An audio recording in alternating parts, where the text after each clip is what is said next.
കായംകുളം കോടതി കോമ്പൗണ്ടിലെ അപകടാവസ്ഥയിലായ തെങ്ങ് മുറിച്ചുമാറ്റി. മന്ത്രി എം ലിജുവിന്റെ ഇടപെടലിനെ തുടർന്നായിരുന്നു നടപടി. കായംകുളം കോടതി കോമ്പൗണ്ടിലെ അപകടാവസ്ഥയിലായിരുന്ന തെങ്ങ് മുറിച്ചുമാറ്റി. കോടതി കോമ്പൗണ്ടിൽ നിന്നും വൈദ്യുതി ലൈനിലേക്കും കോടതി റോഡിലേക്കും വീഴാൻ സാധ്യതയുണ്ടായിരുന്ന തെങ്ങാണ് മുറിച്ചുമാറ്റിയത്. കോടതി റോഡിലെ ഓട്ടോ സ്റ്റാൻഡിനും സമീപത്തെ ഓട്ടോ തൊഴിലാളികൾക്കും ഭീഷണിയായി തെങ്ങ് നിൽക്കുകയായിരുന്നു.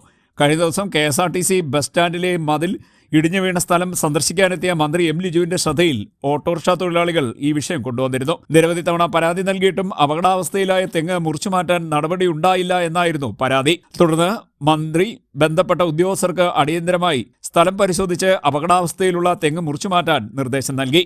ഇതിന്റെ അടിസ്ഥാനത്തിലാണ് തെങ്ങ് മുറിച്ചുമാറ്റിയത്. കുറെ കാലം കൊണ്ട് ഇത് അപകട ഭീതിയിലോട്ട് മുന്നോട്ട് പൊയ്ക്കൊണ്ടിരിക്കുകയായിരുന്നു. അപ്പോൾ ഈ സ്റ്റാൻഡ് പിന്നെ കുറച്ച് ദിവസത്തിന് മുമ്പ് ഇവിടെ കാറ്റടിച്ച് ഇപ്പം മതിലിടിഞ്ഞ് വീണ്.